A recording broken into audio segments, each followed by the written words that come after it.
Suis-je un mauvais père? Est-ce vraiment moi qui suis à l'origine des actes de ma progéniture? Ou bien ai-je subi de plein fouet les contre-coups de ma rupture avec Yrsa, celle qui, parce qu'elle m'a obligé à rester seul avec nos filles, est à l'origine de la folie qui entoure notre famille? Quelque part, je sais que Liv et Helga ont hérité des gènes de haine que je leur ai enseignés, à travers ma rancœur ressentie pour leur mère. Cette trahison que j'ai ressentie parce qu'elle n'acceptait pas mes règles de vie, et surtout parce que j'ai su déceler ce soupçon de folie qui était caché en elle. Pourtant, lorsque j'ai rencontré cette jeune adepte de ce culte d'où je l'ai sortie, elle avait l'air si frêle, si chétive, les yeux pleins de tristesse et demandant juste que quelqu'un lui enseigne la vie au dehors des murs où elle était enfermée. Quelqu'un qui soit capable de tendresse et de compassion envers son corps meurtri par les blessures dues aux chaînes qui meurtrissaient ses chairs, mais aussi celles qui étaient invisibles et enserraient son cœur. J'étais naïf et stupide à cette époque, pensant qu'elle n'était qu'une victime de ce culte, un objet pour leur dessein obscur, destiné à donner vie à l'innommable qui se trouvait enfoui en elle. Grâce à cette semence démoniaque que nous avions trouvée, moi et les autres habitants du village, dans l'une des pièces de cet antre de la perdition, entièrement dédié à une figure des ténèbres, un démon inférieur bien plus dangereux que les dieux nordiques eux-mêmes. J'ignore comment les autres membres de cette secte sont parvenus à obtenir ces futurs germes qui allaient se déverser en nos filles par la suite. Mais au vu des autres horreurs trouvées sur place, ces livres aux lignes blasphèmes, ces objets conçus spécialement pour invoquer des êtres cauchemardesques, ce n'était qu'un élément de plus à l'ignominie qui envahissait ces hommes et ces femmes faisant partie de ce culte. Et à aucun moment, je n'ai pensé qu'Yrsa pouvait être la source de ce mal, et non pas le réceptacle. Je ne l'ai compris que bien plus tard, alors que j'étais parvenu à convaincre les villageois du statut de victime d'Yrsa, et que j'avais été trompé par le regard de cette dernière qui semblait appeler à l'aide. En fait, cet appel à la secourir n'était pas complètement usurpé. À l'époque où j'ai découvert la future mère de mes enfants, une vague de meurtres secouait la région. Des meurtres qu'on attribuait à un animal inconnu, car les corps retrouvés étaient dans un tel état qu'il était inconcevable qu'un être humain ait pu en être la cause. Nous avions tort. Puis les crimes ont cessé aussi rapidement qu'ils étaient apparus. Dans le même temps, elle est arrivée. Cette famille de nobles sortis d'on ne savait où, se prétendant mandatés par le roi en tant que nouveau dirigeant de notre bonne vieille cité, en remplacement du bourgmestre qui faisait partie des victimes de la bête meurtrière telle que nous le pensions. Avec le temps, nous avions compris que cette famille était à l'origine des meurtres. C'est elle qui avait lâché cette bête aux alentours, dirigeant ses actions vers des cibles bien définies, afin de s'établir et prendre le pouvoir. Mais les étranges allées et venues la nuit de cortèges mystérieux se rendant à l'ancienne maison du bourgmestre ont commencé à alimenter des soupçons. Puis il y eut des témoignages d'enfants ayant rapporté avoir entendu des sortes de messes noires sortant de l'un des soupiraux des caves, avant que des disparitions mystérieuses au sein du village n'achèvent de nous convaincre que quelque chose se tramait, et dont cette famille était le noyau. Alors, moi et d'autres habitants du village avons formé une milice et nous avons forcé les portes de cette demeure au centre de toutes les craintes, y découvrant ce que je vous ai décrit auparavant. Tous les membres du culte furent tués et brûlés cette nuit-là. Tous sauf Yrsa, dont je m'étais épris, sans savoir que c'était elle qui était le véritable ennemi. Les années ont passé, et j'ai pu voir le changement d'attitude d'Yrsa. Des comportements curieux, comme sa tendance à se nourrir de viande crue, refusant toute alimentation à base de lait, sans oublier cette aversion envers les miroirs de la maison, obligeant à les cacher. Au début, je prenais cela comme la conséquence de ce qu'elle avait subi comme traitement par la secte. Mais les choses empirèrent dès lors qu'elle fut enceinte. Elle devenait plus agressive, violente parfois, refusant de se couper les ongles, griffant quand je cherchais à toucher son ventre, me crachant dessus, tel un animal sur la défensive. Je me souviens de ces paroles blessantes à mon encontre. De quel droit te permets-tu de me toucher sans ma permission? Tu vas perturber la croissance de nos filles. Je suis leur mère. Et je suis la seule à décider si tu peux t'approcher d'elle ou non. Dans ces moments-là, je préférais ne pas insister, me disant que la situation s'améliorerait une fois que les enfants seraient nés, mettant de côté le fait que j'ignorais comment elle pouvait savoir qu'il s'agissait de jumelles, vu que nous n'avions aucun moyen de le savoir, et qu'Yrsa refusait la venue d'un médecin pour vérifier le bon déroulement de sa grossesse. Mais en fait, quand Liv et Helga sont nées, la situation fut encore pire. Yrsa m'interdisait de pénétrer dans la chambre où nos filles dormaient, s'enfermant avec elles pour s'assurer que je ne tenterais pas de les voir, laissant seules dans notre chambre. J'avais l'impression d'être un étranger au sein de ma propre maison. Je t'ai déjà dit que tu ne pouvais pas entrer les voir. Tu n'es pas digne de le faire. Tu n'es qu'un homme. Et il est hors de question que tu souilles l'environnement où elles vivent de tes mains. Tu n'es que celui qui a permis leur venue. Rien de plus. Ne crois pas que cela t'autorise à avoir la moindre emprise sur elles. Il n'y a que moi qui ai le droit de les élever. Des paroles dures et incompréhensibles, et montrant la vraie nature d'Yrsa, ainsi que la folie qui semblait l'habiter. Je n'étais même plus sûr d'avoir des sentiments pour celle que j'avais sauvée et à qui j'avais ouvert mon cœur. Quand les filles atteignirent l'âge de 5 ans, ces dernières purent découvrir le reste de la maison, mais toujours sous la surveillance de leur mère, qui refusait toujours que je m'approche d'elles. Elles étaient rayonnantes, de vraies petites poupées, et je pardonnais le comportement d'Yrsa, du moment que je pouvais au moins les voir arpenter les murs de notre demeure. Cependant, c'est à partir de là que j'ai commencé à développer un sentiment d'injustice, de colère, et une forme naissante de haine envers ces filles que je n'avais pas le droit d'approcher. Inconsciemment, cette situation fit que plus les jours passaient, plus mon acceptation de la situation régressait, et j'en venais à détester la présence de Liv et Helga. Quant à Yrsa, je supportais de moins en moins l'arrogance et le dédain qu'elle véhiculait envers moi, me considérant comme une sorte d'esclave tout juste bon à préparer les repas et ramener les finances nécessaires pour faire vivre notre foyer. Une situation qui durait jusqu'à ce que les filles atteignent l'âge de 13 ans.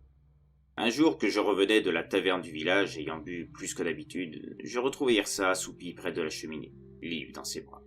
Helga, elle, était occupée à habiller une de ses poupées. J'avais appris à ne pas réduire la distance me séparant de mes filles, quelle que soit la situation. Ces filles que je ne considérais même plus comme les miennes, mais comme celles de cette intruse qui était devenue Yrsa.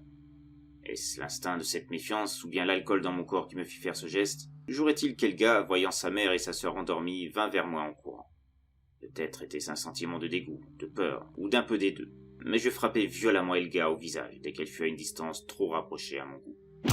Helga se mit à pleurer après tomber au sol, me regardant fixement, et je vis ses yeux virer au rouge vif, ce qui me fit reculer. Je trébuchai et tombai à mon tour. Les pleurs d'Helga firent réveiller Yrsa, qui se jetait sur moi comme une bête sauvage, hurlant. Tu as osé porter la main sur Helga? Misérable cloporte! Pour qui te prends-tu? À cet instant, je vis les yeux d'Yrsa prendre la même couleur que ceux d'Helga précédemment. Les ongles de ses mains me lacérèrent le visage, y laissant une trace profonde que je porte encore aujourd'hui. Et j'eus toutes les peines du monde à contenir sa fureur. Dans le même temps, je voyais Helga sourire, avec toujours ses yeux rouges. Liv s'approchait à son tour. Mais contrairement à sa sœur, elle se blottissait contre sa mère, comme pour la faire s'arrêter, ce qui fit freiner l'action de cette dernière envers moi. Je profitais de son inattention pour fuir hors de la maison et demander de l'aide, criant que ma femme était possédée et qu'il fallait l'empêcher de nuire. Bientôt, plusieurs villageois firent irruption dans la maison et parvinrent non sans mal à contenir Yrsa, avant de l'attacher solidement. Pauvre vermisseau, vous paierez votre forfaiture, insecte inconscient. Je vous maudis tous. À partir de là, Yrsa fut enfermée dans la réserve au bout du village. Un émissaire de l'église, informé des faits, vint chercher celle que l'on supposait possédée, et je ne la revis plus pendant des années. Je préférais me taire concernant les yeux d'Helga, sans que je sache vraiment pourquoi. Peut-être à cause de sa sœur, sur laquelle je n'avais pas vu le même regard. Ou bien parce que je pensais que c'était mon état alcoolique qui m'avait déclenché des hallucinations. Je me retrouvais à élever seul ces deux petites filles envers qui une haine créée par la peur me faisait me rendre odieux envers elles. Au lieu de tenter de me rapprocher d'elles, profitant de l'absence de leur mère, au contraire, je trouvais la moindre excuse pour les rabaisser, les frapper pour des broutilles, leur criant dessus. Je découvrais que Helga et Liv avaient un tempérament bien différent. Si Liv était d'un naturel craintif, considérant chacune de mes approches comme un danger imminent, même quand je ne la frappais pas sous le coup de la colère, que j'ai bu ou non, Helga, au contraire, semblait me narguer en permanence, faisant exprès de me pousser à bout afin de subir toujours plus de violence de ma part, comme si elle s'en nourrissait. Alors que les filles avaient atteint l'âge de 18 ans, cette situation était devenue un presque quotidien.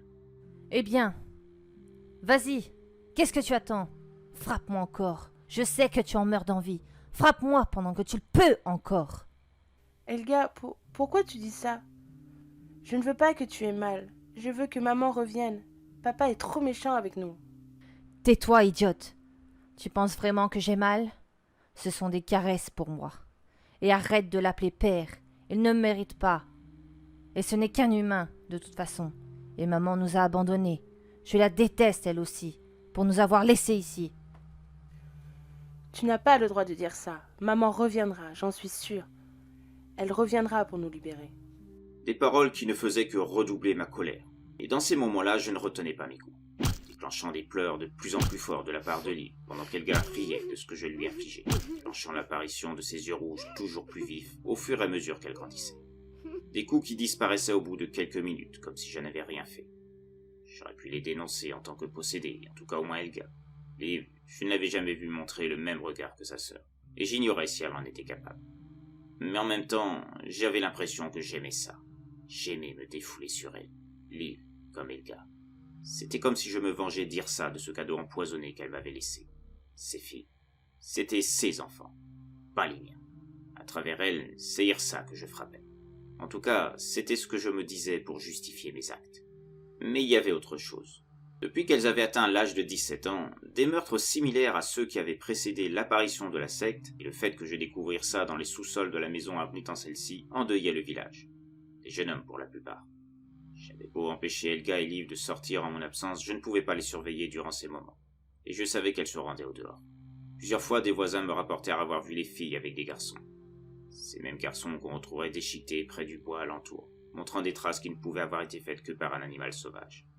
Il y avait des loups et des ours dans ces bois, et logiquement, les habitants du village pensaient qu'ils étaient responsables.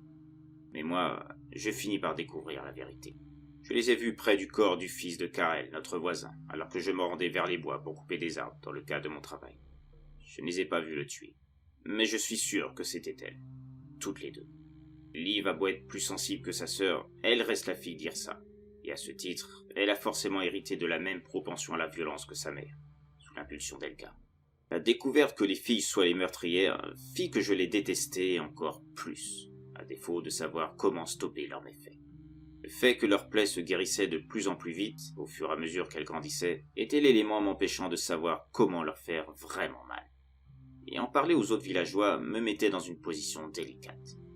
Il était évident que beaucoup se poseraient la question pourquoi je n'avais pas indiqué ce dont les filles étaient capables plus tôt, surtout en les ayant vues près d'un des corps fraîchement tués. Ça me rendait complice.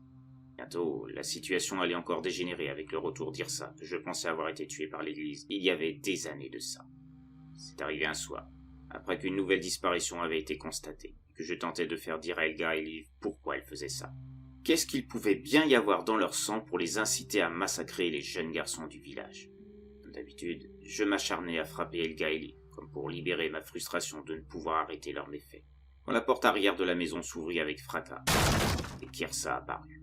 Arrête ça, misérable humain. Je t'interdis de poser la main à nouveau sur mes enfants. Moi et les filles restèrent figées sur place, tellement sa présence était inattendue. Maman, c'est toi? Je savais que tu étais toujours en vie. J'étais tétanisé. Liv, elle, se précipitait vers sa mère, avant d'être stoppée dans son élan par sa sœur, qui se positionnait entre elle et leur mère. Tu manques pas de culot, maman. Tu nous as laissé subir les coups de cet homme pendant des années. Et tu crois qu'on va t'accueillir à bras ouverts? Pour ma part, tu ne vaux pas mieux que celui qui se prétend notre père. Helga était injuste. Maman était enfermée loin de nous. Comment aurait-elle pu... Liv ne put terminer sa phrase. Helga s'était précipitée vers Yrsa, lui tranchant la gorge d'un coup grâce à ses ongles qui étaient soudainement allongés, tels des aiguilles mortelles, avant de s'acharner sur celle qui lui avait donné la vie. Helga, arrête. Tu es folle. Pourquoi tu fais ça à maman? Helga s'arrêta un instant, le visage rempli du sang de sa mère, se tournant vers sa sœur. On n'a pas besoin d'elle. Tout ce qu'on sait, on l'a appris par nous-mêmes. Notre nature, notre besoin de tuer, le moyen d'attirer nos proies, nos facultés de régénération. Où était-elle quand on avait besoin d'apprendre tout ça? Elle est inutile. Elle n'aurait jamais dû revenir. Helga, s'il te plaît, je suis ta mère. Comment peux-tu me faire ça à moi? Eh bien quoi? C'est pas ce que tu voulais?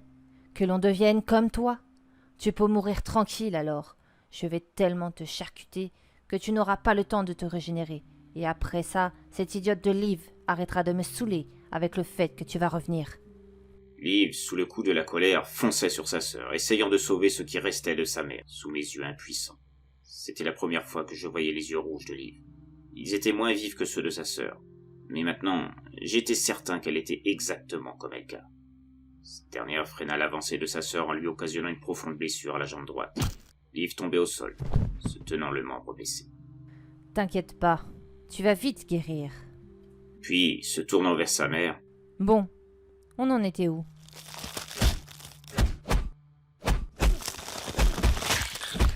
Au bout de plusieurs minutes, Yrsa ne bougeait plus, gisant au sol. Comme l'avait pressenti Helga, ses facultés de régénération n'avaient pu suivre les attaques répétées de sa fille, et elle restait sans vie. Helga se relevait, aidant sa sœur à se lever à son tour, avant de s'adresser à moi. C'est ici que notre vie commune se termine. Après un coup comme ça risque d'être compliqué de cacher notre nature aux yeux du village. Les habitants vont faire le rapprochement avec les autres meurtres. Dommage, tes petites séances de coups envers moi vont me manquer. Mais toutes les bonnes choses ont une fin. Liv se lamentait encore, regardant le corps d'Yrsa, avant de s'adresser à sa sœur. Je te déteste. Moi aussi, je t'aime. Au lieu de pleurnicher, suis-moi. Puis, je les vis partir s'enfoncer dans la nuit. Je n'ai pas bien compris pourquoi Helga ne m'a pas tué ce soir-là. Sans doute était-ce sa manière de me remercier d'avoir développé sa haine des êtres humains pendant toutes ces années à la frapper, elle et sa sœur, de lui avoir fait découvrir sa vraie nature. Ou tout simplement parce que j'étais tellement insignifiant à ses yeux que ça ne valait pas la peine de me tuer. Je ne les ai jamais revus, mais j'ai entendu souvent parler de leurs exploits à travers tout le pays, laissant derrière elles des morts en pagaille, et un pays en proie à une terreur qu'il vous sera sans doute difficile d'imaginer. Je n'ai jamais indiqué, mais quelques-uns dans le village ont des doutes sur Liv et Helga. Pas sur leur statut de monstre, mais sur le fait qu'elles soient liées à la vague de meurtres sévissant partout. J'ai bien tenté de faire croire qu'elles étaient parties étudier dans un pays étranger pour expliquer leur absence, mais je ne suis pas sûr que l'on m'ait cru. J'ai toujours la peur qu'Helga revienne sur sa décision de ne pas m'avoir tué, et qu'elle décide de nettoyer ce qui représente leur vie passée. Et je vis chaque jour dans la peur. Peut-être qu'au contraire j'attends qu'elle vienne m'achever, elle et Liv, afin de me libérer de ce secret de plus en plus difficile à accepter, afin de me faire oublier ce jour où j'ai rencontré Yrsa, qui était le déclencheur de tout.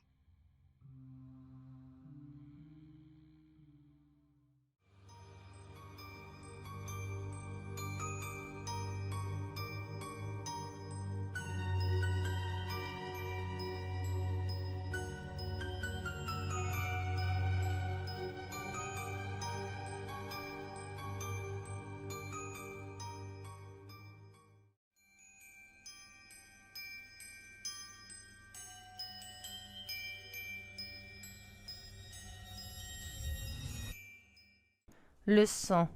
Pourquoi me fascine-t-il autant? Pourquoi me procure-t-il autant d'attrait, de frissons dans tout le corps, à chaque goutte, qui coule des corps qui tombent sous mes coups? Difficile de l'expliquer. C'est comme s'il me procurait une sensation de bien-être, comme un complément à mon existence, une partie d'un puzzle ne demandant qu'à s'assembler en moi pour former un tout, remplissant les parties manquantes qui me constituent. J'ai tenté de faire ressentir cette passion à ma sœur, mais elle n'est clairement pas comme moi. Je ne vois pas ses yeux frétillants de plaisir, en voyant une artère tranchée, déversant ce flux de vie sur le sol, cette chair luisante exposée à la lumière, ou la peau pâlissant.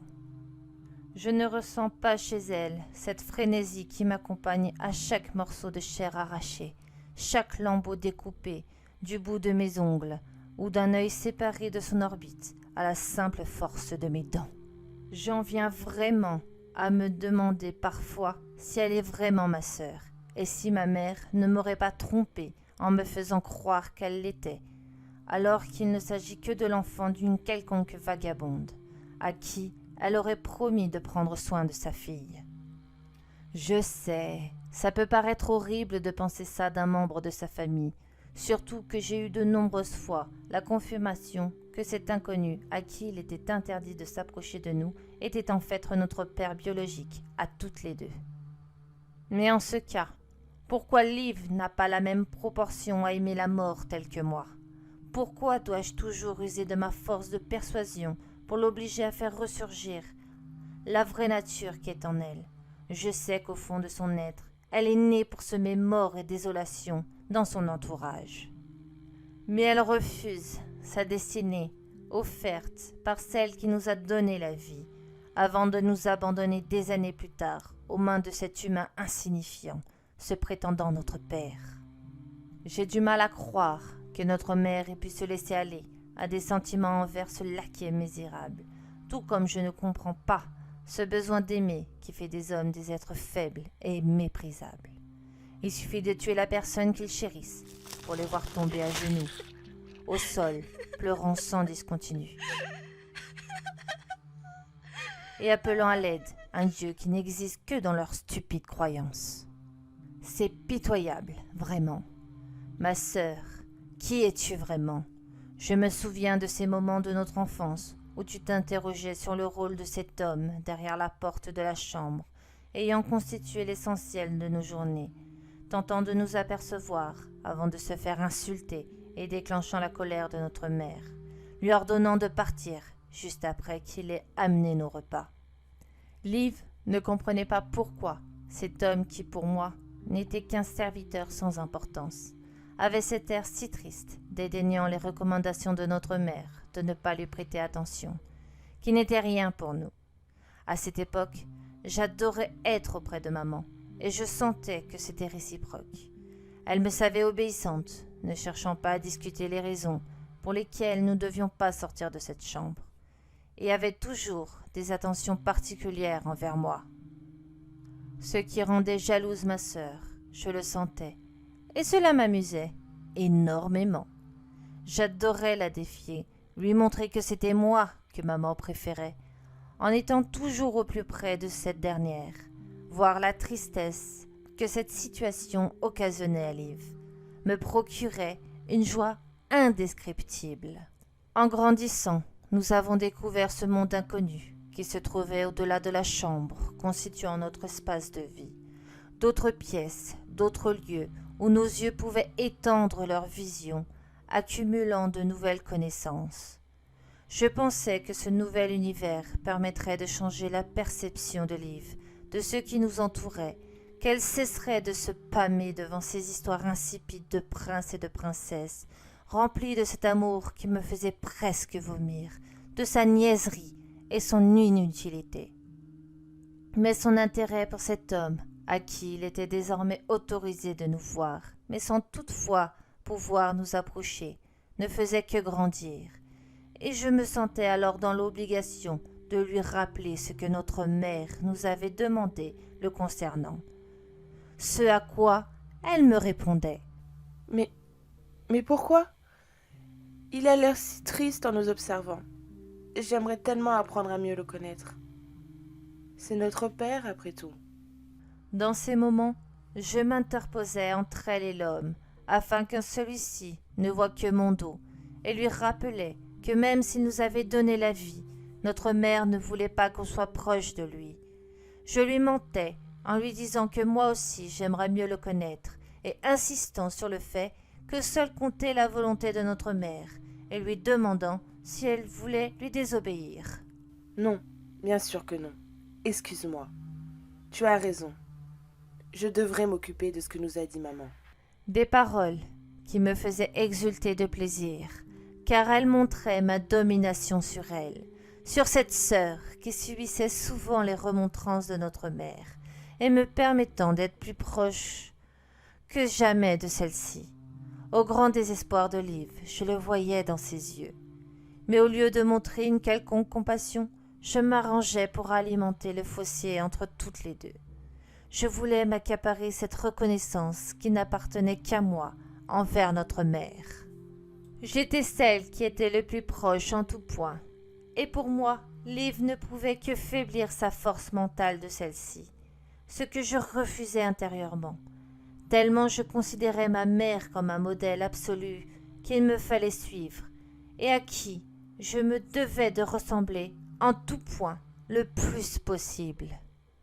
Et pour faire comprendre ses erreurs à Liv, j'ai commencé à lui faire mal, persuadée que c'était la meilleure méthode pour qu'elle comprenne enfin où était sa place.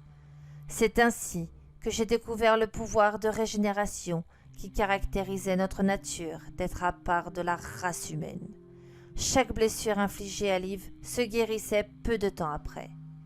Voyant cela, je n'hésitais plus à la blesser, finissant par considérer cet acte comme des jeux et me faisant découvrir cette sensation de plaisir de faire naître la souffrance, la douleur chez les autres. C'était pour moi la révélation de ce que j'étais vraiment, et j'adorais ça. En grandissant, ma position de préférée s'accentuait, et Liv se réfugiait dans ses stupides livres. Je me plaisais à la narguer chaque fois que j'étais auprès de notre mère, et voir l'air triste qu'elle dégageait était une victoire des plus délectables. Malgré tous les livres dont se paraient les journées de Liv, trouverait plus tard la base de nos escapades au-delà des murs de cette maison. C'est au même moment que j'ai ressenti un changement chez ce père, nous observant en silence, frustrés de ne pouvoir nous approcher. Je pouvais percevoir les ondes de colère se transformant peu à peu en haine, nous concernant Liv et moi. Un sentiment qui allait atteindre son paroxysme un certain soir où notre vie allait basculer. J'avais trouvé depuis peu une nouvelle occupation qui me passionnait, consistant à démembrer les poupées offertes par notre père. Une manière pour moi sans doute de m'habituer à ce qui serait notre occupation principale, à notre majorité, à Liv et à moi. Comprendre de quelle manière arracher un bras, une jambe, ou faire sortir des yeux de leur emplacement, était pour moi comme une sorte de nouvelle révélation sur le plaisir que me procurait de donner de la souffrance, quand Liv n'était plus en état de s'adonner à mes petits jeux sanglants. Ce soir-là, j'ai donc permis à Liv d'être plus près de notre mère que d'habitude. Disons que je lui ai offert une sorte de trêve, et il ne fallut pas longtemps pour s'endormir dans les bras de notre mère, qui venait de s'assoupir peu de temps auparavant. Notre père venait de rentrer dans la pièce. Habituellement, je ne m'intéressais pas à sa présence, mais je sentais une odeur que je ne connaissais pas sur lui, et cela m'intriguait, m'attirait. Alors, laissant mes poupées, je me suis dirigée vers lui.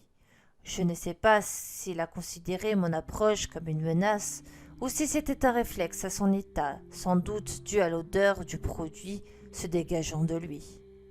Toujours est-il qu'il m'a frappé violemment alors que j'étais à quelques centimètres de lui. Pour la première fois, j'ai ressenti de la douleur sur mon corps, ce qui me fit déverser des larmes en tombant sur le sol, suite à l'impact de la main de mon père sur ma joue. Au même moment, je sentais quelque chose de différent en moi, et je vis dans les yeux de mon père que cet état l'effrayait. Le bruit occasionné par tout ceci fit se réveiller ma mère, qui se jetait alors sur mon père, lui criant dessus. « Tu as osé porter la main sur Helga? Misérable cloporte! Pour qui te prends-tu? » Qu'as-tu fait à Helga? J'ai vu ses yeux virer au rouge. Elle est un monstre, tout comme toi. Je comprends mieux maintenant pourquoi on t'enchaînait. Voir ma mère s'en prendre violemment à notre père, lui assénant coup sur coup, était un spectacle des plus plaisants. Et je m'extasiais devant en souriant.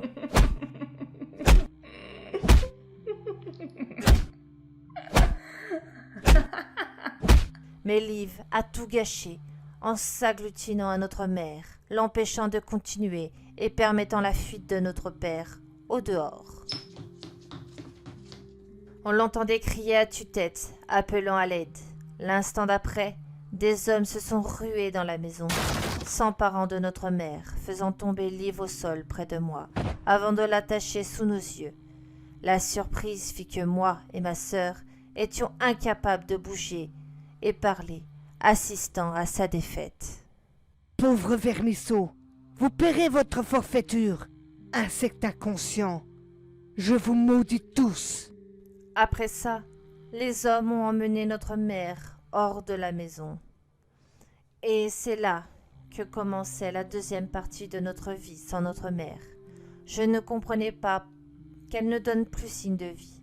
Je ne comprenais pas qu'au vu du modèle qu'elle représentait pour moi, elle ne soit pas parvenue à se débarrasser de simples humains. C'était inconcevable à mes yeux. Ça ne pouvait signifier qu'une chose.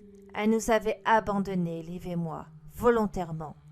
Et dès lors, l'admiration que j'avais pour elle s'est envolée peu à peu, se transformant en haine, profonde pour nous avoir laissés aux mains de ce tortionnaire qui était censé être notre père. Ses actes envers nous deux montraient clairement ce que je pensais de la race humaine, un déchet ne vouant que mépris à des êtres tels que nous, parce qu'il ne comprenait pas ce que nous étions. Mais sa haine a eu des avantages. Elle m'a renforcée, dans mon désir de supporter ce qui m'avait surpris la première fois. J'ai découvert comment résister à la douleur et à la souffrance, profitant du pouvoir de régénération qui coulait en moi et me permettant de supporter n'importe quel des coups que me portait mon père. Liv avait plus de mal, en faible qu'elle était. Alors, je m'arrangeais pour narguer notre père le plus souvent possible, pour ne pas qu'il s'en prenne à elle. Notre mère n'étant plus là, c'était à moi qu'il incombait de prendre sa place, en la protégeant, même si elle n'était qu'une petite gourde, inconsciente de ce qu'elle était capable de faire, au même titre que moi. Je devrais donc m'occuper de son éducation et montrer à cette larve, ce soi-disant père, qu'il ne m'impressionnait en aucune façon. Nous avions atteint l'âge de 18 ans, et j'étais déjà habituée aux accès de colère de notre père, m'amusant de sa peur et de ses coups. Je lui demandais de me frapper toujours plus, souriant et riant, ce qui inquiétait cette idiote de Liv. Elga, pourquoi tu dis ça? Je ne veux pas que tu aies mal. Je veux que maman revienne. Papa est trop méchant avec nous. Je lui criais alors de se taire, que ces misérables coups n'étaient que des caresses pour moi, et lui demandant d'arrêter de l'appeler père. Ce n'était qu'un humain, précisant aussi que c'était le résultat de l'abandon de notre mère, et que je la détestais elle aussi, pour nous avoir laissés ici. Tu n'as pas le droit de dire ça. Maman reviendra, j'en suis sûre. Elle reviendra pour nous libérer. L'évocation de notre mère faisait redoubler la colère de notre père, qui faisait pleuvoir de plus belle ses coups et me faisant rire encore plus à chaque blessure reçue de ses mains, souriant en voyant son visage pâlir suite à la guérison toujours plus rapide de mes plaies, à moi et à ma sœur Liv. Au bout d'un moment, découragé, il s'arrêtait et quittait la pièce, pendant que je continuais à rire de lui. Je savais qu'en nous frappant, c'était comme s'il le faisait à notre mère. Je le voyais dans ses yeux, je le sentais, son sentiment de vengeance et d'impuissance émanant de lui. Tout comme je savais qu'il nous avait vus, Liv et moi, près du petit bois, alors que le corps de Karel était étendu au sol, son sang rougissant le sol. Un acte qui faisait suite à l'utilisation de l'attirance qu'exerçait Liv sur les garçons du village, partout où elle se rendait, à chaque fois que nous profitions de l'absence de notre père pour nous rendre hors de la maison. Ma domination sur elle s'étant accentuée avec les années, je l'incitais à se placer dans des endroits propices à servir d'appât avant qu'un garçon tombe dans le piège. Il y avait parfois des obstacles à surmonter, comme la fois où cette petite imbécile d'Agnetta appelait l'une de nos futures proies, s'approchant de Liv suivant notre procédure habituelle. Gunnar, tu ne devrais pas t'intéresser à elle. Tous ceux qui l'ont fait ont été punis de manière horrible. Heureusement pour notre plan, son ami la rassurait et la fit repartir les yeux tristes.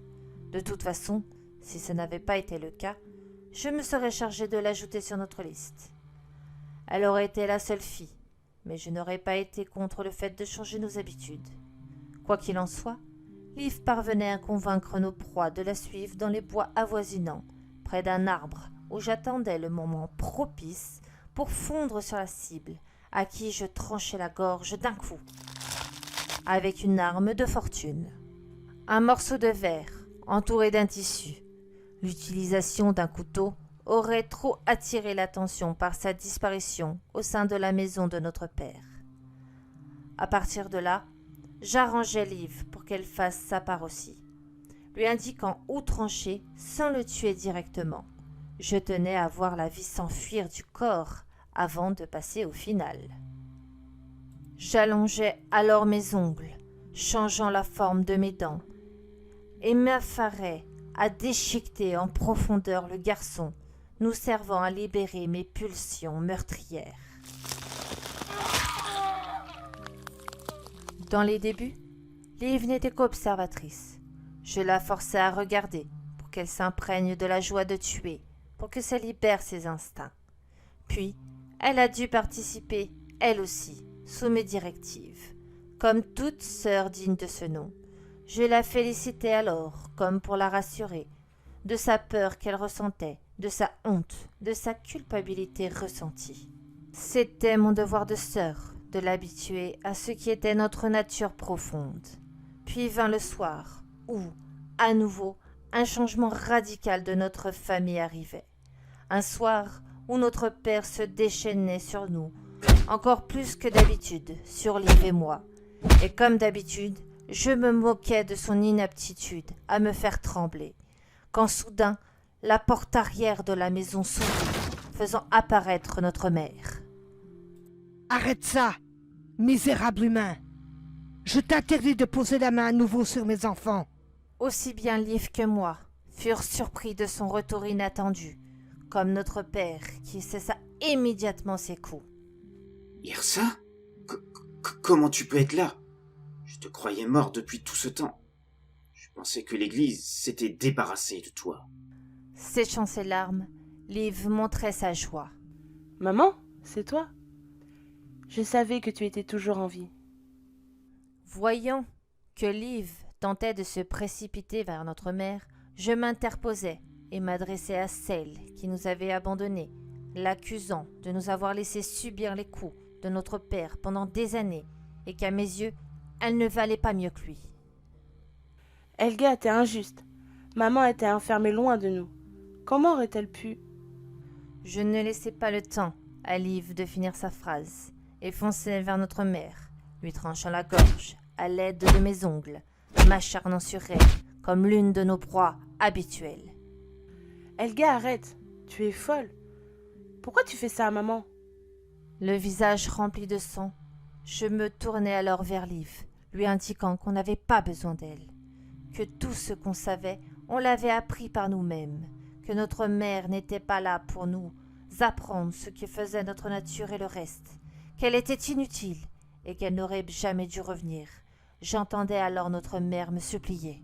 « Helga, s'il te plaît, je suis ta mère. Comment peux-tu me faire ça à moi? » Je disais alors à cette dernière qu'on était exactement ce qu'elle voulait que l'on devienne, qu'elle n'avait plus qu'à mourir, précisant que j'allais tellement la charcuter que son pouvoir de régénération ne pourrait pas agir et que je n'aurais plus à entendre les stupidités de Liv sur son retour miraculeux. Cette dernière, sous le coup de la colère, se dirigeait alors en trompe vers moi, espérant sauver notre mère. Mais je lui assénai une profonde blessure à la jambe, la faisant tomber au sol, en lui indiquant qu'elle guérirait vite et de ne pas s'inquiéter. Je me retournai alors vers ma mère et achevai ce que j'avais commencé.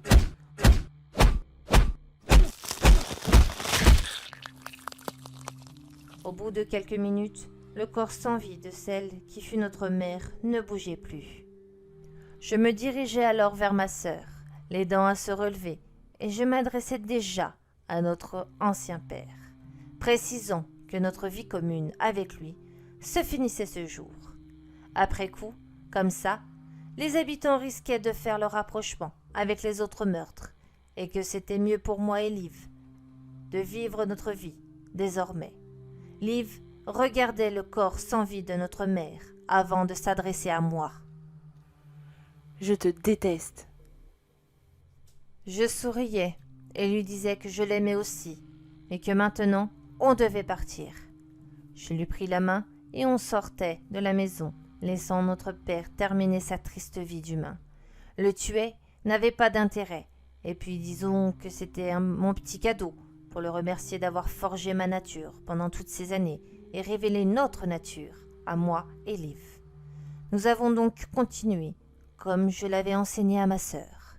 Elle servait d'appât, je m'occupais de faire taire nos cibles, et elle m'aidait à finir le travail, afin d'assouvir les pulsions propres à ce que nous étions. Je sais qu'elle me déteste, et qu'elle guettera la moindre occasion, le moindre faux pas, la moindre inattention pour me tuer. Je n'ai pas envie de mettre fin à sa vie. C'est une idiote, une soumise, mais elle reste ma sœur. Même si ça me dérange pas plus que ça, de la faire souffrir, de lui infliger douleur et blessures pour renforcer son caractère. Jamais je ne pourrais me résoudre à me séparer d'elle. Elle et moi sommes promises à une grande vie de meurtre et de désolation, partout où nous passerons. Nous serons bientôt connus dans l'histoire comme les sœurs démoniaques. Alors, s'il vient un jour où je me lasse de cette vie et que je suis trop âgée pour continuer, je la laisserai assouvir sa vengeance envers moi. J'espère seulement que d'ici là, j'aurai réussi à faire d'elle quelqu'un capable de se débrouiller sans moi. Je compte sur toi, petite sœur. Surprends-moi et deviens ce que je suis, afin que je puisse partir sous tes coups, le sourire aux lèvres, avec la satisfaction que tu perpétues notre lignée dignement.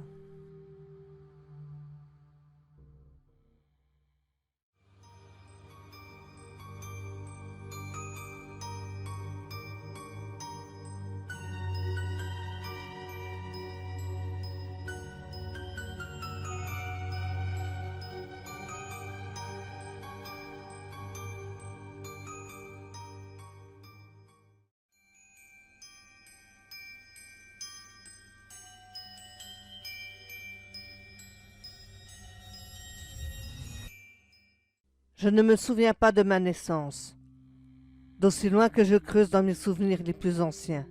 Les seules images de mon passé qui me viennent en tête remontent à mes 14 ans, alors que je découvrais l'environnement autour de moi.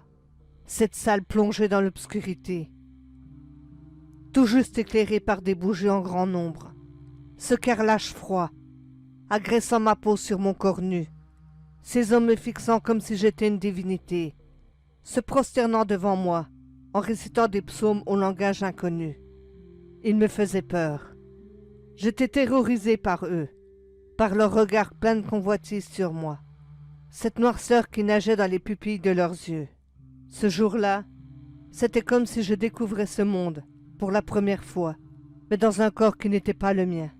C'est comme si on m'avait enfermé dans une boîte, sans mécanisme d'ouverture ou de fermeture, sans possibilité de s'en échapper. En tout cas, c'est ce que je ressentais. Par la suite, on me donnait des habits tout aussi noirs que l'atmosphère des lieux dans laquelle je me trouvais. Mais pas de sous-vêtements, juste cette espèce de tunique, comportant cette étrange chine sur le tissu. Ce même signe qui figurait sur ma tempe droite, caché par mes cheveux. Je ne l'ai vu que plusieurs jours après. Une fois que ces hommes m'avaient privé de ma chevelure, en la coupant, malgré mes protestations. Je sentais à ce moment que ce n'était pas moi qui les intéressait, mais ce qui se trouvait en moi, cette partie de mon être qui était la raison de ma présence ici, et sans doute ma véritable nature. J'ai vite compris que je n'appartenais pas à ce monde dans lequel j'avais été placé de force. Je venais d'ailleurs, sans savoir d'où. Le voyage m'ayant fait arriver au sein de cette dimension devait être la cause de mon amnésie concernant mes origines véritables. Une sorte d'effet secondaire. J'ai longtemps soupçonné que ce corps, je l'avais volé à une autre, ayant servi de matière première à ma venue. Cette autre, dont il subsistait quelques traces. Cet instinct maternel que je développerai plus tard, après que Magnus, l'homme qui allait m'offrir des filles, ferait se réveiller en moi. Une réminiscence de la fille à qui j'avais pris la place, et une partie de son âme. Cette même âme qui allait me torturer tout le reste de ma vie, étant sans cesse en combat entre mon vrai moi et la partie de l'humaine qui tentait de reprendre son bien. Ce corps fait de sang, d'os et de chair, qui me faisait souffrir à chaque prélèvement, le terme employé par les hommes de ces lieux. Malgré cela, ils me traitaient bien, me laissant parcourir les couloirs de cet étrange endroit où je vivais, me nourrissant avec abondance, prenant soin à ce que je ne manque de rien. Beaucoup se seraient sans doute contentés de vivre cette expérience, qui ne demandait après tout qu'un léger sacrifice, mais pas moi. Chaque prélèvement me causait d'horribles brûlures en sortant de moi, avant de se diffuser dans ces fioles. Lors de ces moments, j'étais attaché sur un appareil semblable à un instrument de torture, que je voyais parfois en flash dans ma tête. Ces images devaient venir de la personne à qui j'avais pris ce corps, comme des messages de son ancienne vie, qui n'avait été que souffrance à elle aussi, tout comme je le subissais à mon tour, mais à un niveau différent. Contrairement à elle, je savais que je n'étais pas natif de ce monde, rempli de fausses attentions envers moi. Ces hommes ne voyaient en moi qu'un objet, un fruit dont le fluide avait plus d'importance que mes ressentis. Alors un jour je me suis enfui, profitant de la confiance qu'ils avaient en moi, en me laissant aller où je le désirais, sans avoir besoin de demander la permission. J'ai découvert la beauté du monde extérieur, ses paysages, ses rivières luxuriantes, ses senteurs exquises, ses animaux, aux formes et aux couleurs tellement variées. J'ai tenté de m'approcher d'eux à de multiples reprises, mais ils me fuyaient sans cesse. Effrayé de mes tentatives, les jours passaient, et un changement important se fit en moi. Je ressentais une rage qui affluait dans mon être, une rage que je ne parvenais pas à contrôler. Au début, je la déversais sur le sol, creusant la terre, ou bien en grattant l'écorce des arbres jusqu'à la sève. Mais cette colère me rongeait, me demandant autre chose pour l'apaiser. Elle me demandait du sang, des corps à meurtrir.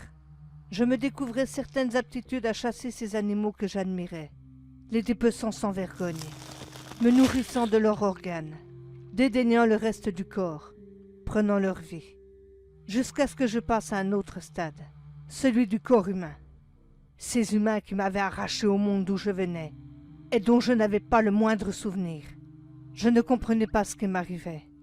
Quand j'étais dans ce lieu où je m'étais réveillé, au centre de cette pièce dont le sol comportait ces curieux dessins, je ne ressentais pas cette rage, cette haine qui emplissait mes pensées.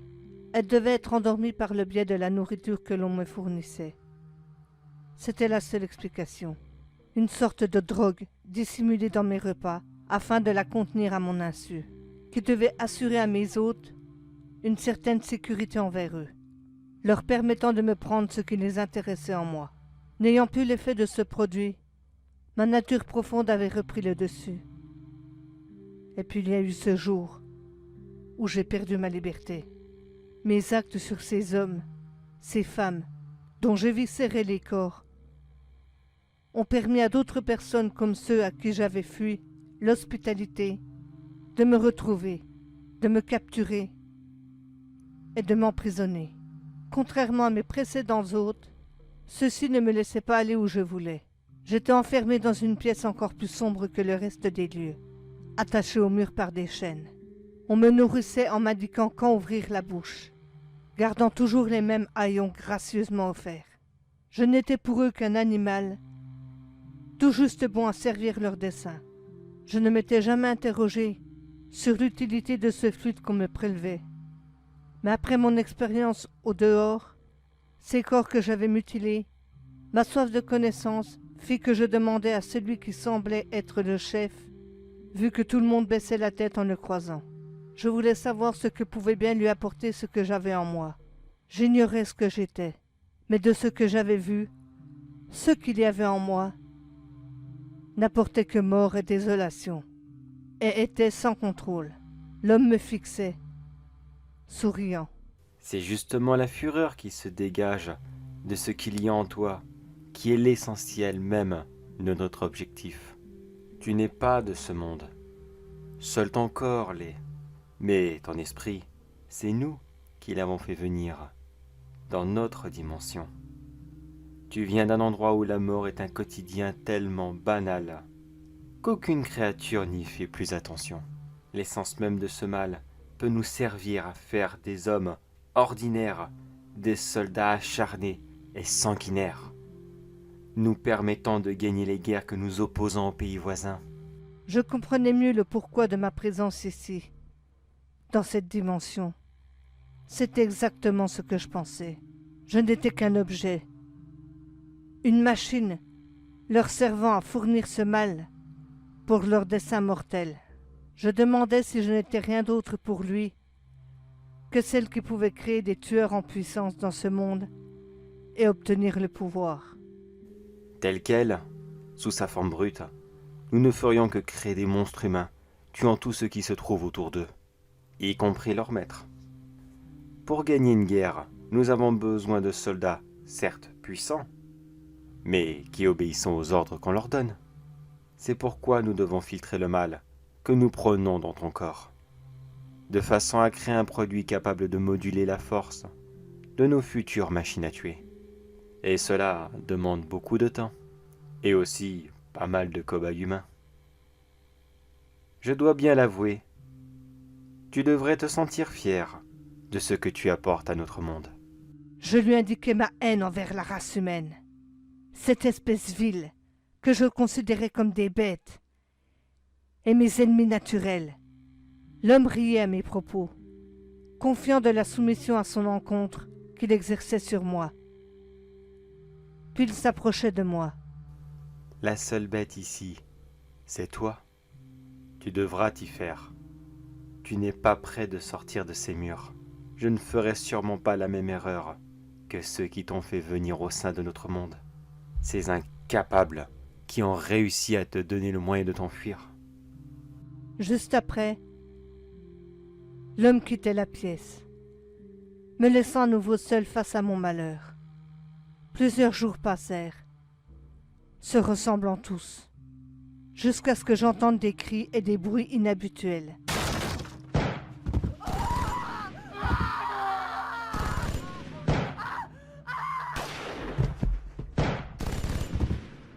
Des cris de panique et d'affolement, des cris d'agonie. Et c'est là que je fis la rencontre de Magnus la première fois. Il avait beau être un humain lui aussi, je sentais qu'il ne me considérait pas comme un objet, contrairement aux autres. Il me libérait de mes chaînes, m'observait, caressait mes cheveux, essayait de me parler. Mais j'étais dans un tel état de fatigue que je ne comprenais pas ce qu'il me disait. Tout juste parvins-je à décrypter sa dernière phrase. Tu ne crains plus rien maintenant. Nous nous sommes occupés de tes geôliers. Viens avec moi. Je saurai te rendre l'humanité que ces gens t'ont enlevée. Magnus m'a emmené chez lui. Il prenait ma méconnaissance de ce qui m'entourait pour une forme d'amnésie, pensant que la tendresse et l'amour qu'il m'offrirait seraient me rendre la mémoire à un moment ou à un autre. Curieusement, bien que je ne prenais plus la drogue qu'on m'administrait, je ne ressentais pas cette rage ressentie que je m'étais trouvé au dehors de la première fois. Je me méfiais de Magnus, car il restait un humain. Mais je sentais qu'il m'aidait à contenir la propension à tuer, propre à ma nature. Je pense que c'est ça qui m'a convaincu d'accepter sa gentillesse à mon égard. Je le voyais comme un médicament à ce que j'étais. Ainsi, au fil des mois, je comprenais mieux ce monde grâce à Magnus. J'acceptais qu'il me touche, qu'il use de gestes tendres sur mon corps, de baisers sur ma bouche, bien que je ne comprenais pas ce rituel qu'il appelait amour. Je devins sa femme, sans plus comprendre ce que ça signifiait. Et je pensais avoir échappé à la fureur qui se trouvait en moi. Mais ce n'était qu'une fausse espérance qui s'évanouissait le jour où je tombais enceinte. Je sentais la vie en moi. Et dès lors, mes instincts de défense reprirent peu à peu le dessus, au fur et à mesure que les jours me séparant de la naissance s'installaient. La méfiance que j'avais envers Magnus s'amplifiait de plus en plus, alors que mon instinct de protection, mon instinct maternel, devenait chaque jour plus important.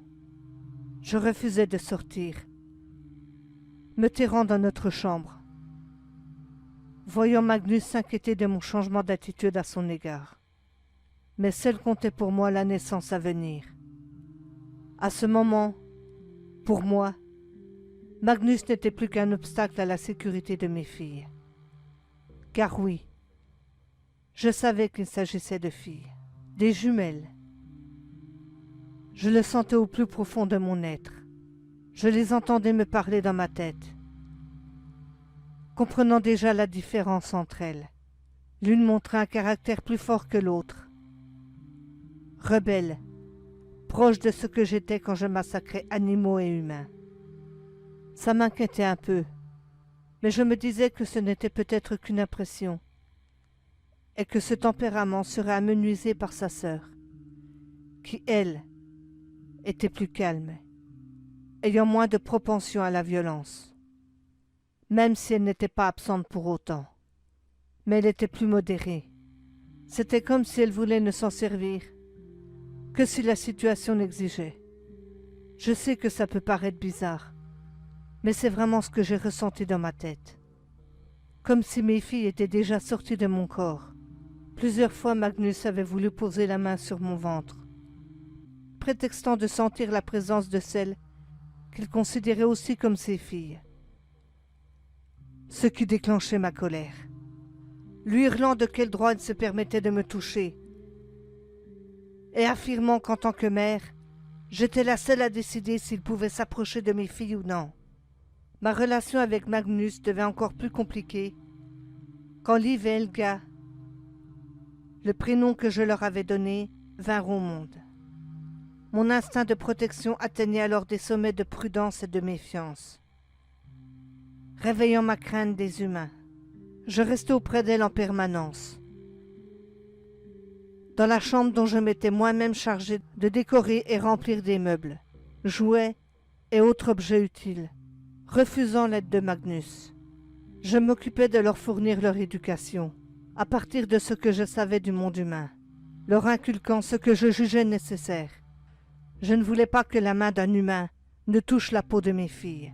Magnus, comme les autres, ce qui déclenchait parfois des confrontations inévitables. Mais enfin, ce sont mes filles aussi. Pourquoi ne puis-je même pas les toucher? Je rappelais à Magnus mon interdiction pour lui d'entrer les voir, car il n'était pas digne de le faire. N'étant qu'un humain, qu'il était hors de question qu'il souille l'environnement où elle se trouvait, qu'il n'était que celui qui avait permis leur venue, et rien de plus. Et enfin, que cela ne l'autorisait pas à avoir la moindre emprise sur elle. J'étais la seule à avoir le droit de les élever. Je sentais que cela attristait Magnus. Mais je m'en moquais. Il n'avait plus l'importance d'autrefois à mes yeux. Il n'était plus mon libérateur. Simplement un humain qui partageait le même espace de vie que moi et mes filles. Aux 5 ans de celle-ci, je faisais découvrir le reste de la maison à Sensi, faisant toujours attention à ce que Magnus ne s'approche pas d'elle, avec rigueur. Pour moi, il était du même ordre de ceux qui m'avaient fait souffrir. C'est à lui également que j'avais dû affronter cette grossesse, qui m'avait provoqué des douleurs constantes durant plusieurs mois, seulement apaisées par la voix de mes filles dans ma tête. Il n'était plus qu'un serviteur, tout juste bon à me servir les repas, à moi, Liv et Helga, et chargé de faire en sorte qu'elle ne manque de rien. Il n'était pas autre chose que ça. Je vis l'attitude de Magnus changer vis-à-vis de moi et les filles les semaines suivantes. Je sentais sa haine grandir et me tenais sur mes gardes à tout moment. Cette colère naissante en lui prouvait bien qu'il n'était qu'un humain comme les autres. Puis vint le moment où il dépassait les bornes. Je m'étais assoupi ce jour-là, sans m'en rendre compte, et je fus réveillé brutalement par les pleurs d'Helga que je voyais au sol, la main posée sur l'une de ses joues. Pris de fureur, je me jetai sur Magnus, le traitant de cloporte. Qu'as-tu fait à Helga? J'ai vu ses yeux virer au rouge. Elle est un monstre, tout comme toi. Je comprends mieux maintenant pourquoi on t'enchaînait. Je profitais de ce que Magnus soit au sol, sans doute du fait d'Helga, pour m'acharner sur lui, lui lacérant le visage avec mes ongles, faisant voir pour la première fois à Magnus la vraie couleur de mes yeux à moi aussi. C'est Liv, en se blottissant sur moi, qui me fit lâcher prise.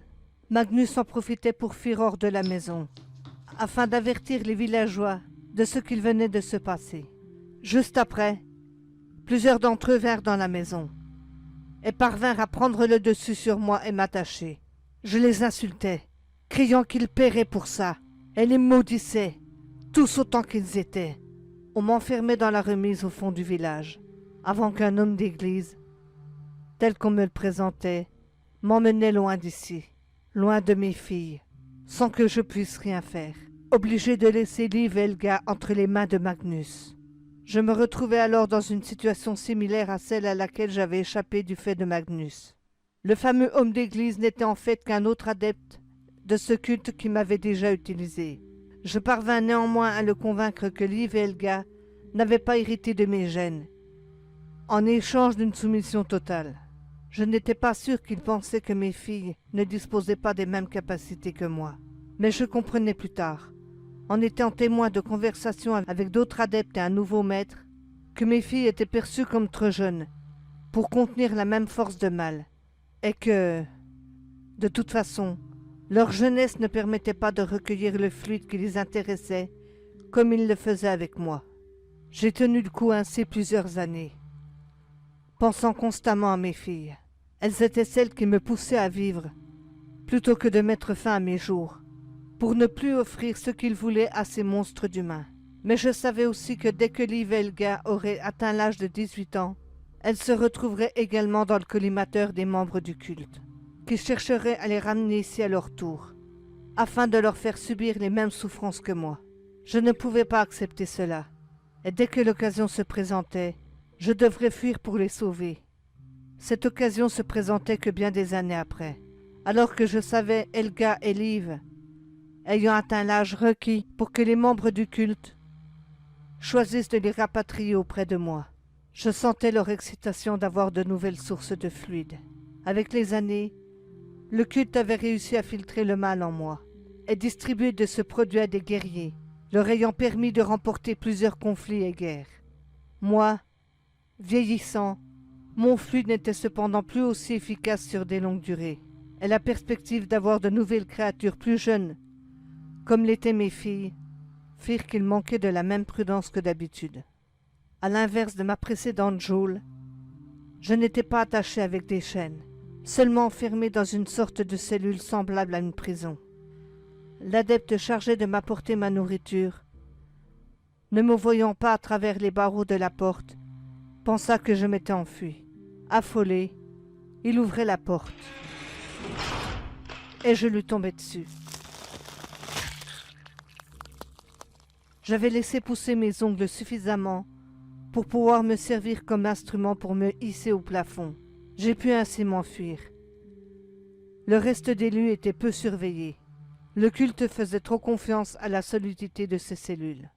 Ma chance fut qu'il s'agissait d'un jeune adepte qui fut chargé de mon repas ce jour-là. S'il s'était agi d'un autre, ma ruse n'aurait sans doute pas aussi bien fonctionné. À peine sorti des murs de l'endroit servant au culte, je me suis mis en route vers le village, pressé de sortir mes filles des mains de Magnus.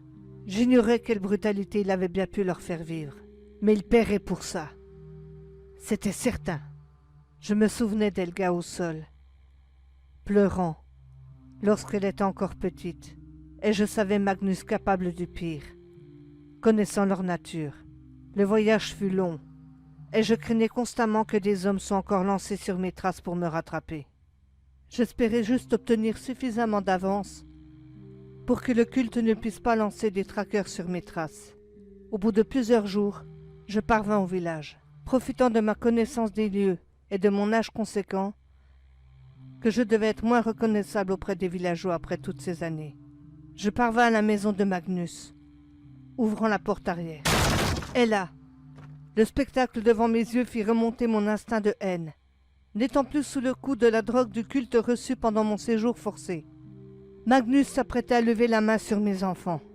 Je lui hurlai d'arrêter ça, qu'il n'avait pas intérêt à poser à nouveau sa main sur mes enfants. J'entendais Liv s'adresser à moi. « Maman, c'est toi? Je savais que tu étais toujours en vie. » Yrsa? Comment tu peux être là? Je te croyais mort depuis tout ce temps. Je pensais que l'Église s'était débarrassée de toi. Au même moment, Liv courait vers moi, mais elle fut stoppée par sa sœur. Tu manques pas de culot, maman. Tu nous as laissé subir les coups de cet homme pendant des années. Et tu crois qu'on va t'accueillir à bras ouverts? Pour ma part, tu ne vaux pas mieux que celui qui se prétend notre père. Helga était injuste. Maman était enfermée loin de nous. Comment aurait-elle pu? À peine Helga avait-elle dit ces mots qu'elle se précipitait vers moi, utilisant ses ongles pour trancher ma gorge, et profitant de mon état de surprise. Elle s'acharnait sur moi. le parsement de blessures multiples. Je ne parvenais plus à résister. Et surtout, je ne le pouvais pas. Mon instinct de mère m'interdisait de répliquer et de risquer de faire du mal à Helga, ma fille. J'entendais Liv tenter de calmer sa sœur. Helga, arrête. Tu es folle. Pourquoi tu fais ça à maman? Helga stoppa un instant ses attaques.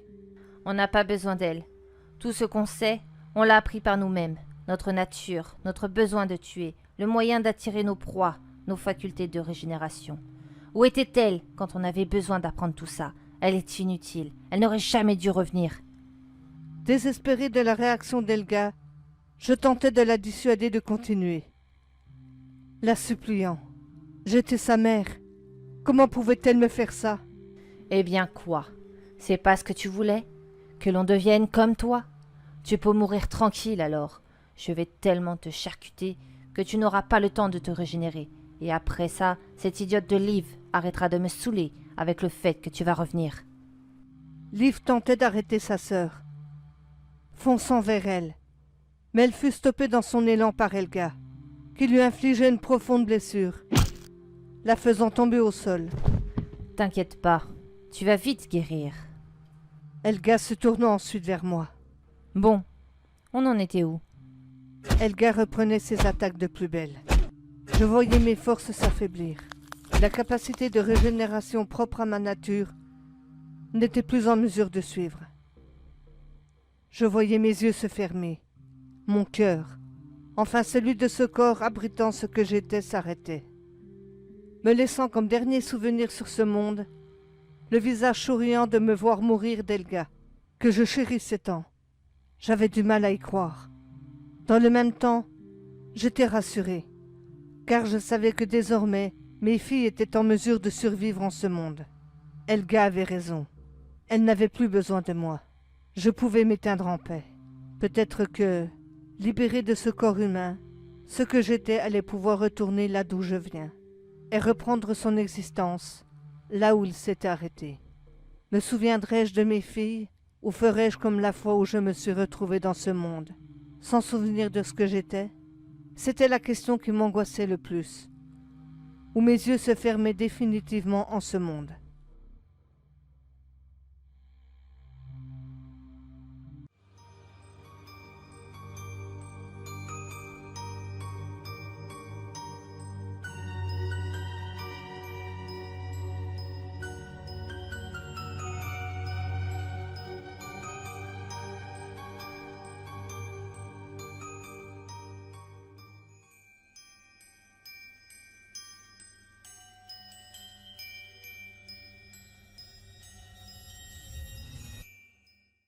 J'ai parfois du mal à me dire qu'Helga est bien ma sœur, tellement nous sommes différentes, elle et moi.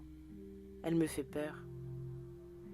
Sa manière de regarder les autres, comme si tout ce qui était autour d'elle était une cible potentielle pour assouvir ses pulsions meurtrières.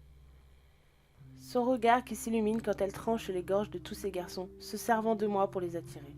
J'en viens à me demander si elle ne m'accepte pas comme une sœur, uniquement pour ça. Pour jouer les appâts et s'amuser de me voir pleurer en même temps qu'elle m'oblige à finir le travail. Pendant que notre victime du jour agonise, nous observons, Helga et moi, semblant appeler à l'aide, avec ses yeux remplis d'incompréhension dirigés vers nous. Mais je n'ai pas le choix. Je ne veux pas prendre le risque de la contrarier. De lui donner l'excuse de se débarrasser de moi aussi, comme elle l'a fait avec maman. Tout n'a pas toujours été comme ça. Je me souviens pas très bien de notre enfance, de ces moments de bonheur apparents avec maman quand nous n'avions que quelques années. Je ne comprenais pas bien qui était cet homme qui n'avait pas le droit de nous approcher. Au début, je pensais que c'était un serviteur, chargé de nous amener nourriture, jouets et robes, qui n'avait que ce seul lien avec notre famille. Je voyais son air triste parfois dans l'encadrure de la porte, après qu'il ait cogné à cette dernière pour nous amener nos repas. Maman refusant que l'on sorte de la chambre où l'on se trouvait toutes les trois. Dans ces moments-là, j'avais envie de lui dire qu'il pouvait entrer, qu'il pouvait jouer avec Helga et moi, comme tout bon serviteur qui se respecte. Au vu de ce qui nous entourait, j'ai longtemps cru être comme ces princesses des contes que maman nous lisait le soir avant de nous coucher. Helga disait que c'était juste des histoires, mais moi je rêvais de vivre les mêmes aventures, de rencontrer un joli prince qui m'emmènerait dans son royaume. Et toutes ces tentures autour des fenêtres, ses draps bordés de soie, ses meubles et tout le reste, pour moi, c'était déjà un signe d'une certaine aisance digne d'une famille royale. Mais j'ai très vite déjanté en apprenant la vérité. Une fois que j'étais en âge de comprendre ce qui était en réalité ce qui nous entourait, celui que je pensais n'être qu'un serviteur était en fait notre père. C'est à lui que nous devions d'être venus au monde, Helga et moi. Maman n'aimait pas en parler, mais j'ai appris que c'est papa qui avait sauvé maman d'un endroit sombre, froid, plein de gens qui lui voulaient du mal. Un endroit très différent de celui où nous nous trouvions à ce moment. Alors pourquoi maman était si méchante avec lui? Pourquoi il ne pouvait pas nous voir, nous toucher?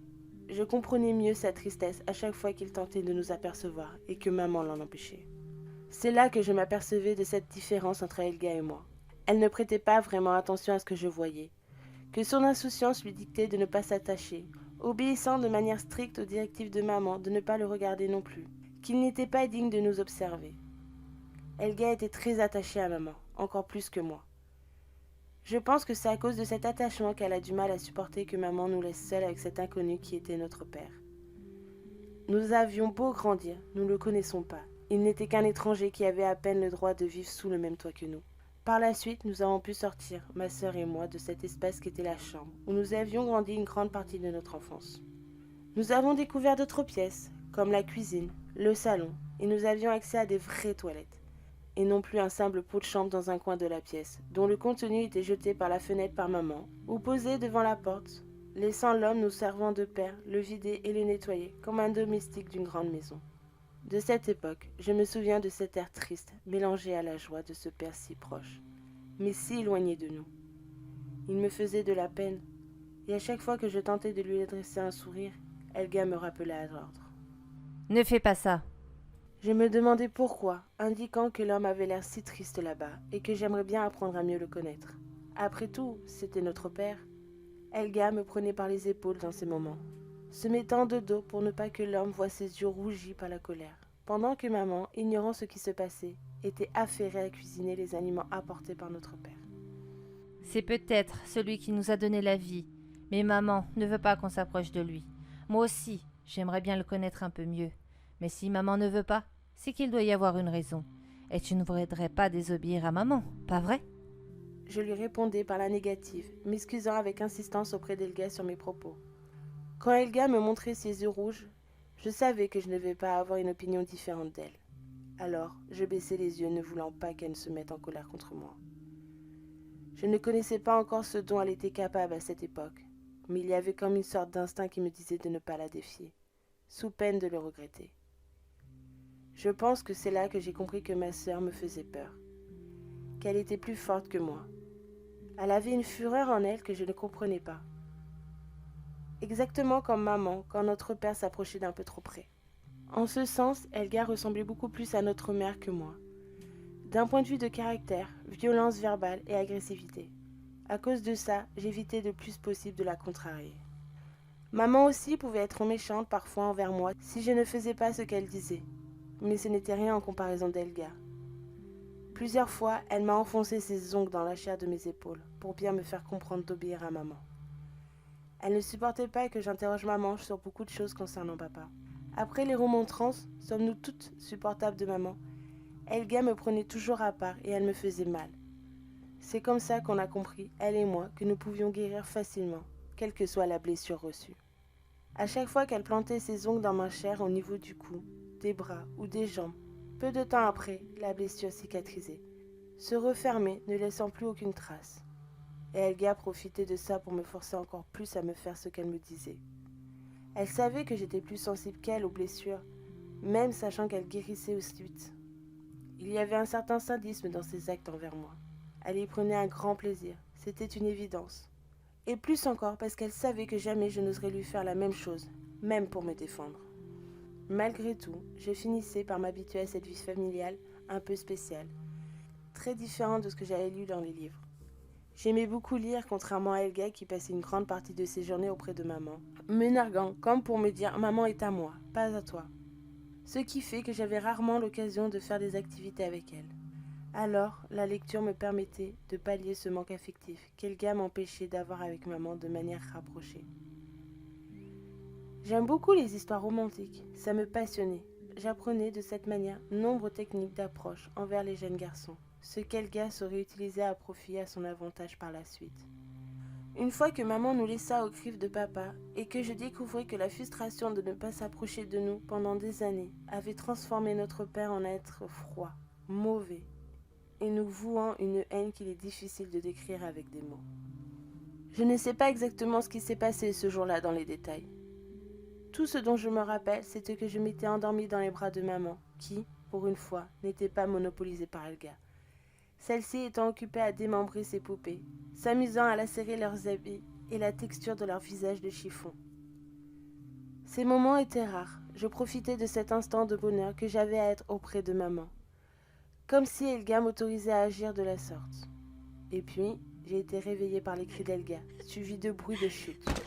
Maman m'a posée au sol, avant de crier, en se dirigeant dans la direction d'où venaient les pleurs. Tu as osé porter la main sur Elga? Misérable cloporte! Pour qui te prends-tu? Je me frottais les yeux pour mieux comprendre ce qui se passait. Et je voyais alors maman s'en prendre violemment à notre père. Pendant qu'Elga observait la scène d'où elle était, allongée sur le sol, souriant de ce qu'elle voyait. Je ne sais vraiment pas pourquoi, mais en voyant maman aux prises avec papa, j'ai eu un réflexe de défense et je me suis approchée de maman, me blottissant contre elle, comme pour la protéger. Un geste stupide. Comment aurais-je pu la défendre au vu de ma petite taille? D'autant que maman n'avait clairement pas besoin de mon aide. Ce qui suivit découlait de ma stupidité. Maman détourna son attention de papa. Celui-ci en profitait pour s'enfuir et sortir de la maison. Nous entendions ces cris au dehors, et peu de temps après, des hommes s'introduisirent dans la maison. S'emparant de maman, me séparant d'elle. Je fus projetée au sol pendant que maman était attachée, sans qu'Elga et moi nous puissions faire ou dire quelque chose. Tétanisée par ce qui se passait devant nos yeux, auxquels se rajoutaient les cris de maman. Pauvre vermisseau! Vous paierez votre forfaiture! Insecte inconscient! Je vous maudis tous! Ensuite, maman fut emmenée au dehors et on ne l'a plus revue pendant des années, restant seule avec cet étranger qui était notre père. Ce qu'Elga n'a jamais pu pardonner à maman, persuadée qu'elle nous avait abandonnés. Un sentiment qui la rongeait, chaque jour un peu plus, développant sa fureur envers les habitants du village en son fort intérieur, les rendant responsables de la fuite de notre mère sans qu'elle ait pu nous expliquer la raison de son absence. Nous avons donc vécu plusieurs années ainsi, dans le doute. Si au départ, Elga tenta de croire en mes paroles sur le fait que maman reviendrait bientôt, plus les années passaient, plus elle ne croyait plus en ce que je disais. En cet espoir de son retour, et se confortant dans le fait qu'elle nous avait lâchement laissés entre les mains de notre bourreau de père. Je dis bien bourreau, car nous devenions ses souffres-douleurs, se défoulant sur nous pour des raisons futiles, nous utilisant comme des domestiques pour diverses tâches. J'ai tenté plusieurs fois de le raisonner, de demander pourquoi il nous faisait subir tout ça, mais à chaque fois la réponse était la même. Pourquoi je fais ça? Parce que je ne peux pas le faire sur votre mère, tout simplement. Parce que vous êtes des monstres, fabriqués par elle. En tout cas, Elga en est un. Puis, en observant avec insistance à mes yeux. Pour toi, je ne suis pas encore sûr. Mais tu portes forcément les mêmes germes de mal que ta mère et ta sœur. Des paroles qui servirent de prétexte à Elga pour tester sa résistance au coup, pour voir à quel point notre faculté de guérison de régénération pouvait aller. Elle narguait sans cesse notre père, cherchant à ce qu'il la frappe le plus fort possible, allant toujours plus loin dans les recherches de la souffrance. Eh bien, vas-y, qu'est-ce que tu attends? Frappe-moi encore, je sais que tu en meurs d'envie. Frappe-moi pendant que tu le peux encore. Dans ces moments-là, je ne faisais que pleurnicher, demandant à Elga pourquoi elle disait ça, répétant au bout que je voulais que maman revienne, que papa était trop méchant avec nous. Ce à quoi Elga rétorquait. Tais-toi, idiote. Tu penses vraiment que j'ai mal? Ce sont des caresses pour moi. Et arrête de l'appeler père. Il ne me mérite pas. Et ce n'est qu'un humain, de toute façon. Et maman nous a abandonnés. Je la déteste, elle aussi, pour nous avoir laissés ici.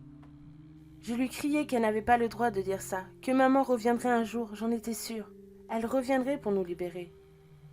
L'évocation de notre mère faisait redoubler la colère de notre père sur nous, s'acharnant sur moi à m'en faire pleurer, sans discontinuer, pendant qu'elle riait à chaque coup de poing qu'elle recevait, chaque coup de pied porté sur son corps, chaque blessure se fermant sur ses bras ou ses jambes, fixant notre père des yeux toujours plus vifs, ce dont j'étais encore incapable.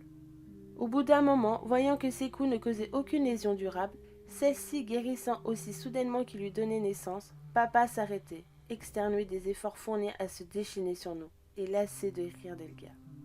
Encore. Pourquoi tu t'arrêtes? J'en veux plus.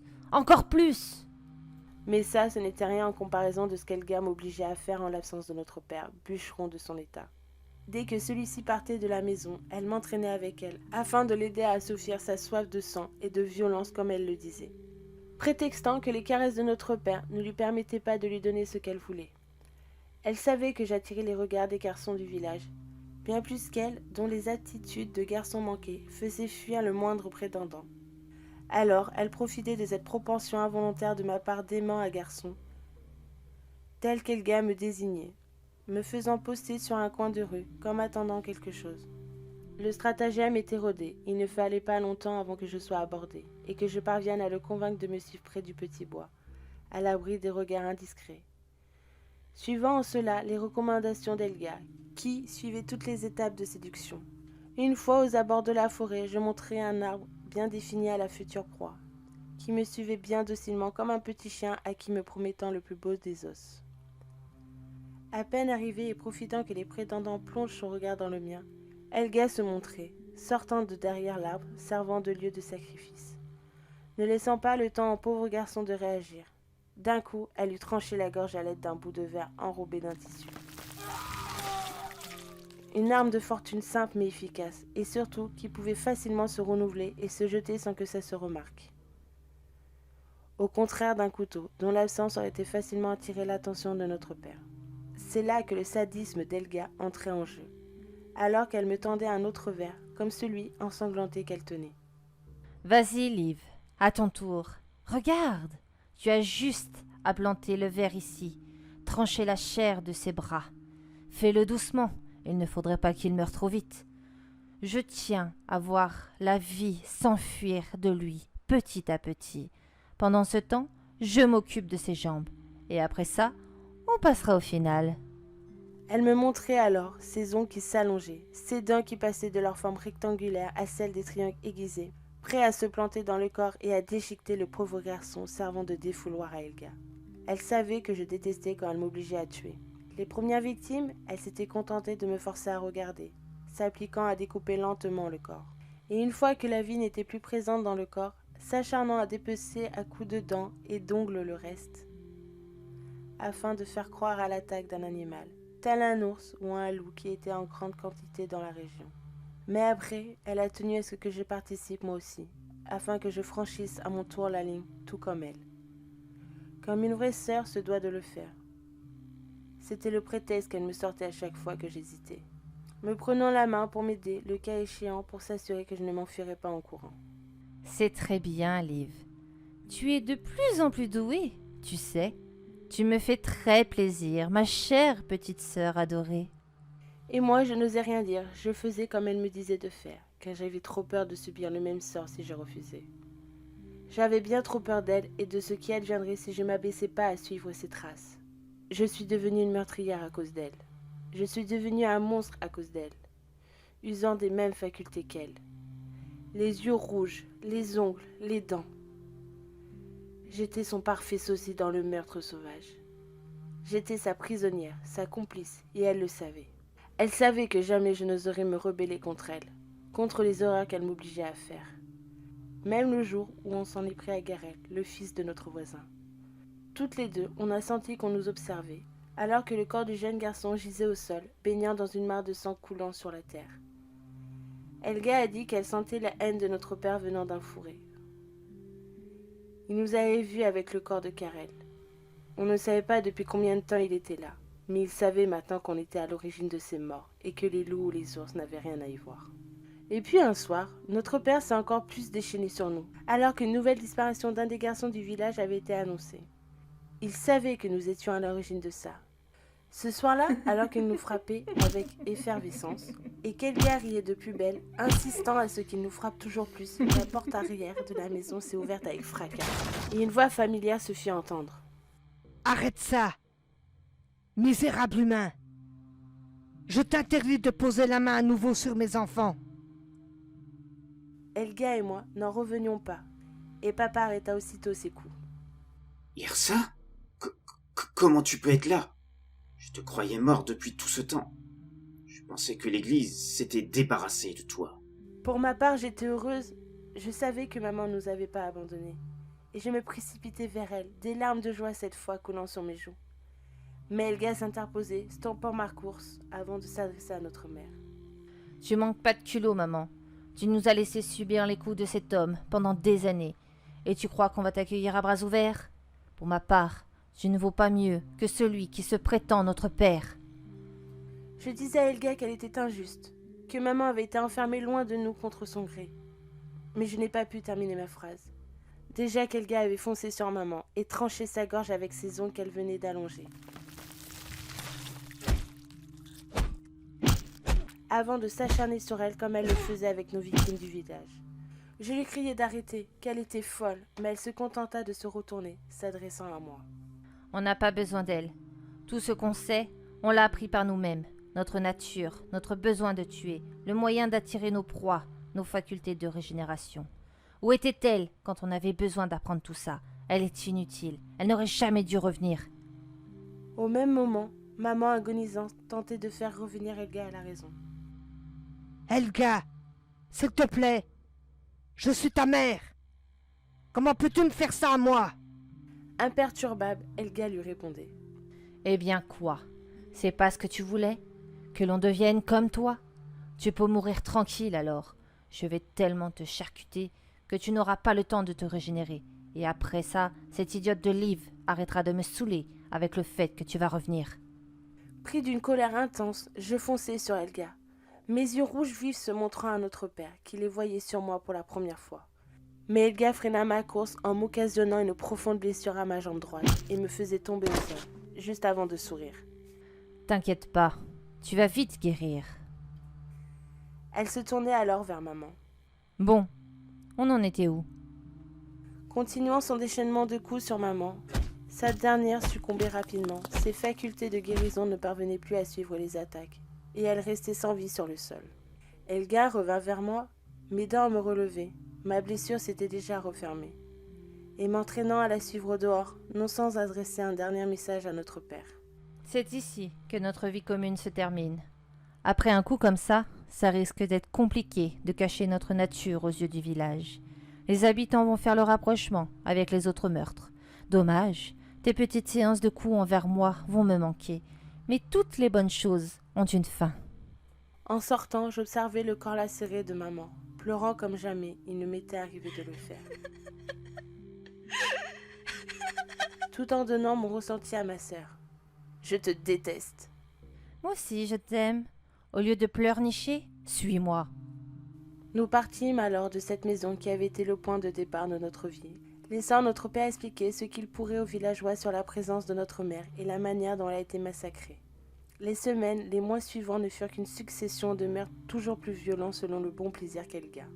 Moi, dans le même temps, j'ai commencé à prendre goût à cette nouvelle vie, car je n'avais plus cet espoir qui m'empêchait de plonger dans la noirceur voulue par Elga. Maman était cet espoir. Maintenant qu'elle n'était plus, j'avais un autre objectif. La vengeance. Jamais je ne pardonnerai à Elga ce qu'elle avait fait. Pour autant, je n'avais pas encore la force nécessaire pour l'affronter et lui faire subir la même chose qu'à maman. Alors, je m'appliquai à suivre ses directives, devenant un exemple d'élève studieuse et une sœur attentionnée, protectrice. Je refusais qu'une autre personne que moi la tue. Cela prendrait peut-être des années pour arriver au même niveau de monstruosité qu'elle, mais je m'accrocherai à cette nouvelle espoir. Elle devenait mon objectif, le but ultime qui me ferait s'accrocher de ce monde. J'ignorais ce que je ferais après l'avoir rejoint les centaines de victimes mortes sous ses coups et aussi des miens dorénavant. Peut-être tenterais-je de trouver une place quelque part, loin des humains, loin de tout. Un havre de paix pour un monstre tel que moi. Si tant est qu'un tel endroit puisse exister. Mon destin est sans doute de mourir à mon tour. Mais pas avant qu'Elga paye pour maman. Je me le jurerai et je n'aurai de cesse de vivre jusqu'à ce que je parvienne à cette finalité.